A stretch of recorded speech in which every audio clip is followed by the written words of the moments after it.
Ribbon cutting sa bahay nila Melka.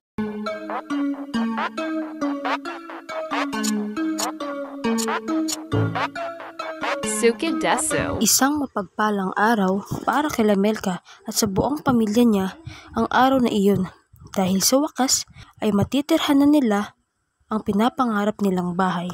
Isang bahay na matibay, malaki at maganda. Mangyak-ngyak si Melka sa tuwa habang nagmemensahe ng pasasalamat kay Kuya Rab at sa lahat ng mga tumulong sa kanya para makarating sa kinalalagyan niya ngayon. At higit sa lahat, labis-labis ang pasasalamat niya sa ating Panginoon dahil siya ang nabibigay ng lahat ng meron si Melka ngayon.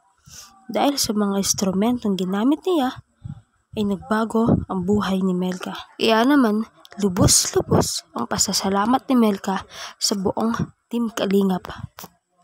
At lalong-lalo na kay Kalingap Rab.